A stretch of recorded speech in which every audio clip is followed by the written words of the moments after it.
I remember the exact moment my name stopped feeling like mine. She spoke it in that room like a verdict already handed down, and every face around the table went carefully, deliberately blank. I was escorted out before I could speak. My keycard rejected me like a stranger. For years of work, and the building no longer recognized my hand. By midnight, my professional record had been flagged across every public registry in the city. She had not just fired me. She had buried me. And she knew exactly how deep to dig. The man who had championed my career for 3 years looked through me like glass. Silence, I learned, is its own kind of cruelty. It takes no effort and leaves no fingerprints. I could have collapsed completely. Part of me wanted to. Instead, something colder and quieter took hold. I decided to become precise.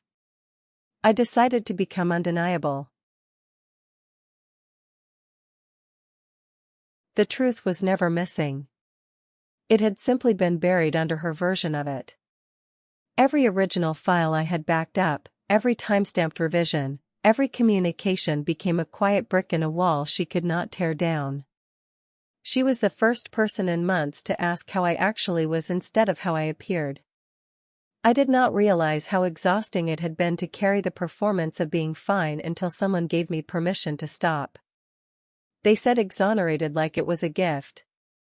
Like the word would fill in everything that had been hollowed out of me. I was vindicated on paper. But paper cannot give back the year I lost, or the person I was before I learned to distrust everything. For a brief stretch of time, I believed I had come through it. That the verdict had closed something. Lena made the world feel possible again in small, specific ways. But something else was already growing in the quiet I mistook for peace. I told myself I was only watching. Keeping informed.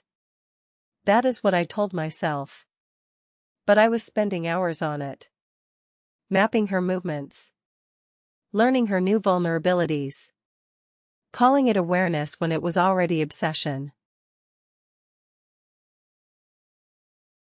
I had the evidence. I had the right. I kept telling myself that as I pressed send. Every fact I submitted was true. And yet my hands were shaking, and not from righteousness. I recognized the feeling. I had felt it from her side before. She stood at that podium the way I had stood in that boardroom. The air leaving the room. The faces turning neutral. I had built that moment with the same patience she had used to construct mine. That should have felt like justice. She did not condemn me. She did not even raise her voice. She just looked at me with that terrible clarity she always carried and asked the only question that actually mattered. I had no answer I was proud of. I did not destroy her the way she destroyed me. But I did something. I reached into someone's life and changed its shape deliberately. That I was justified does not mean I am clean. Both things are true and they live in me at the same time now. The wound taught me how to fight. But it also taught me how to wound. Whether I walk forward as someone rebuilt or someone reshaped into what hurt me, that question doesn't come with a verdict. It only comes with a choice I have to keep making.